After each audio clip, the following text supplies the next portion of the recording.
Hey there everyone, Backpacker Pack here, and today we're talking about shinies. I think we can agree that running into a shiny, even today, is one of the most memorable things one can think about. Now, I'm sure most of our first, technically quote-unquote, first shinies came from the Red Gyarados in the Johto region when Game Freak introduced shinies in Gold and Silver and then Crystal and continued on. But I'm not talking about running into that kind of shiny where you know you're going to come across a shiny Pokemon in that kind of sense naturally. I'm talking about tried and tested, you go in the grass, all of a sudden Green Zubat comes out.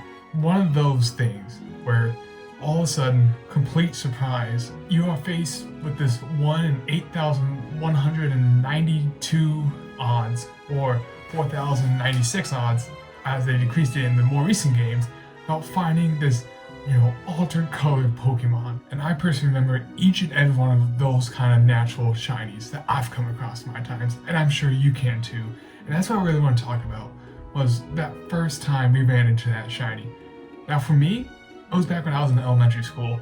I was playing through just another run through of my Emerald because I loved Hoenn. I loved it so much growing up, and Emerald was my game. For the longest time playing through Emerald, I loved the Pokemon called Chimecho.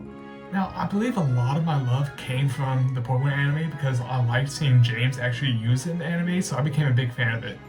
And anyone who knows who's played through the original Ruby, Sapphire, Emerald, you can only find Chimecho on the Mount Pyre summit. Specifically, it only has, I believe, a 2% encounter rate, so it's extremely hard to find. As soon as I got to Lily Cove, I knew I could go south finally, just before it, to actually go to Mount Pyre and get my Chimecho on my team. But this was one of the occasions where encounter after encounter after encounter, nothing came up for Chimecho. A lot of Shuppets and Duskulls over and over and over. And because I was very young at the time, I only had maybe 4 or 5 Great Balls on me. I didn't carry a lot of Pokeballs on me because I didn't find really the purpose. And so I knew that once I found a Chimecho, I had to catch it quickly or else I'd run out of Pokeballs. Which, thinking back at it, probably wasn't the best idea, because I'm now one of the people who would love to stock up on them just in case something crazy happens.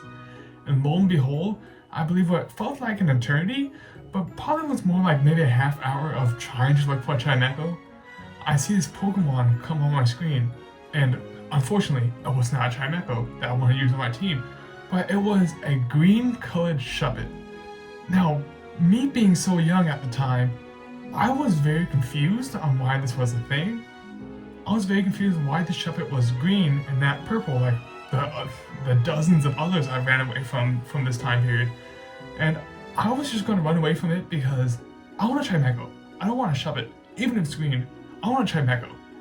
And me being my young self, I'm like, oh, let me ask my older brother to see if he knows why this is green. And he was the one that informed me, saying, this is a shiny Pokemon. And then 2 things clicked in my mind. Oh, this is what that Red Gyarados was in the Lake of Rage in Gold, Silver, and Crystal at the time. Because up until this point, that's the only other altered colored Pokemon I've ever seen. So it never really clicked in my head about how rare these shiny Pokemon are. And then once I came to that realization about, oh, these are super rare, I was actually so considering running away from it because I want a Chimecho. Chimecho's really hard to catch. And if I caught the Shuppet, there's a good chance I'd have to go all the way back to Lily Cove, buy some Pokeballs, and come all the way back. And I really just didn't want to do that because I'm sure growing up, I didn't have a Pokemon that knew Fly at the time, so I'd have to surf back, go through the route, and come back then. What I'd say was some loving convincing from my brother. I ended up catching this green Shuppet. Right after I caught it, I then went online because back in the day where I was growing up through elementary school, the big sources of Pokemon info was just on those different kind of news forums, those game forums all the time. So I googled shiny Pokemon, and that's when I learned about how rare they are. At this time, you had over a 1 in 8,000 chance to try to find this shiny Pokemon. And so up to this point, I wasn't a big fan of Shuppet, so I never used it on my team, but I decided, why not use it? If it's shiny and it's green, I guess it's going to take the last spot in my party instead of Chimecho.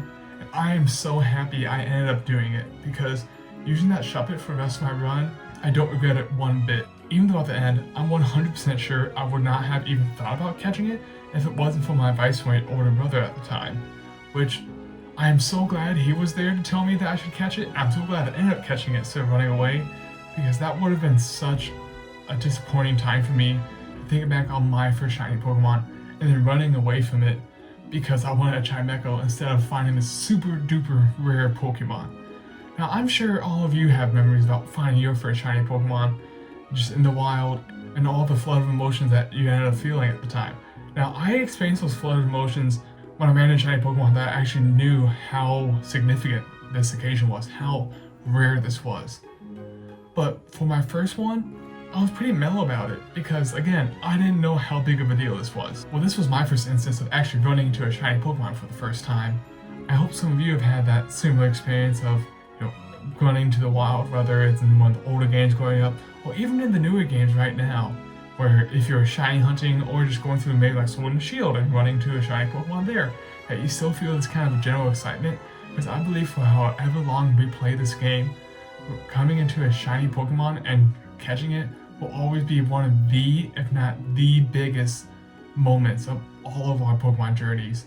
For maybe the specific run through or just one of our favorite memories we would always have looking back on playing Pokemon together.